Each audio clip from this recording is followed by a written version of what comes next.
Praise the Lord. நீதிமொழிகள் 25ஆம் அதிகாரம். யூதாவின் ராஜாவாகிய எசேக்கியாவின் மனுஷர் பேத்தெழுதின சாலமோனுடைய நீதிமொழிகள். காரியத்தை மறைப்பது தேவனுக்கு மேன்மை, காரியத்தை ஆராய்வதோ ராஜாக்களுக்கு மேன்மை. வானத்தின் உயரமும் பூமியின் ஆழமும் ராஜாக்களின் இருதயங்களும் ஆராய்ந்து முடியாது. வெள்ளியினின்று களிம்பை நீக்கிவிடு, அப்பொழுது தட்டானால் நல்ல உடைமை பிறக்கும். ராஜாவின் முன்னின்று துஷ்டரை நீக்கிவிடு, அப்பொழுது அவனுடைய சிங்காசனம் நீதியினால் நிலை நிற்கும். ராஜாவின் சமூகத்தில் மேன்மை பாராட்டாதே, பெரியோர்களுடைய ஸ்தானத்தில் நில்லாதே.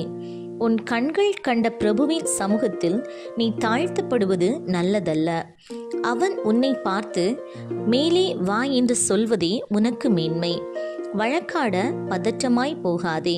முடிவிலே உன் அயலான் உன்னை வெட்கப்படுத்தும் போது நீ என்ன செய்யலாம் என்று திகைப்பாயே. நீ உன் அயலானுடனே மாத்திரம் உன் வியாஜ்யத்தை குறித்து வழக்காடு. மற்றவனிடத்தில் இரகசியத்தை வெளிப்படுத்தாதே, மற்றபடி அதை கேட்கிறவன் உன்னை நிந்திப்பான். உன் அவமானம் உன்னை விட்டு நீங்காது. ஏற்ற சமயத்தில் சொன்ன வார்த்தை வெள்ளித்தட்டில் வைக்கப்பட்ட பொற்பழங்களுக்கு சமானம். கேட்கிற செவிக்கு ஞானமாய் கடிந்து கொண்டு புத்தி சொல்லுகிறவன் பொற்கடுக்கனுக்கும் அபரஞ்சி பூஷணத்திற்கும் சரி. கோடை காலத்தில் உறைந்த மழையின் குளிர்ச்சி எப்படி இருக்கிறதோ அப்படியே உண்மையான ஸ்தானாபதியும் தன்னை அனுப்பினவனுக்கு இருப்பான். அவன் தன் எஜமான்களுடைய ஆத்துமாவை குளிர பண்ணுவான். கொடுப்பேன் என்று சொல்லியும் கொடாமல் இருக்கிற வஞ்சகன் மழையில்லாத மேகங்களுக்கும் காற்றுக்கும் சரி.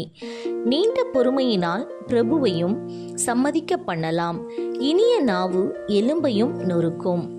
தேனை கண்டுபிடித்தாயானால் மட்டாய் சாப்பிடு, மிதமின்றி சாப்பிட்டால் வாந்தி பண்ணுவாய்.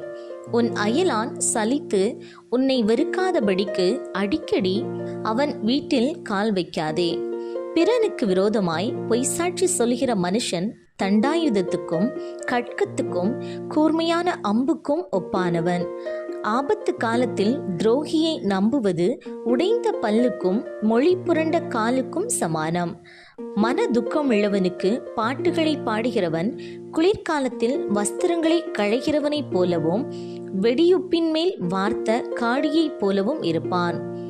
உன் சத்துரு பசியாயிருந்தால் அவனுக்கு புசிக்க ஆகாரம் கொடு, அவன் தாகமாயிருந்தால் குடிக்க தண்ணீர் கொடு. அதனால் நீ அவன் தலையின் மேல் எரிகிற தழல்களை குவிப்பாய். கர்த்தர் உனக்கு பலன் அளிப்பார்.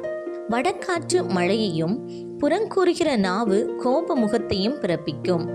சண்டைக்காரியோடே ஒரு பெரிய வீட்டில் குடியிருப்பதை பார்க்கிலும் வீட்டின் மேல் ஒரு மூலையில் தங்குவதே நலம். தூர தேசத்திலிருந்து வரும் நற்செய்தி விடாய்த்த ஆத்துமாவுக்கு கிடைக்கும் குளிர்ந்த தண்ணீருக்கு சமானம். துன்மார்க்கருக்கு முன்பாக நீதிமான் தள்ளாடுவது கலங்கின கிணற்றுக்கும் கெட்டுப்போன சுனைக்கும் ஒப்பாகும்.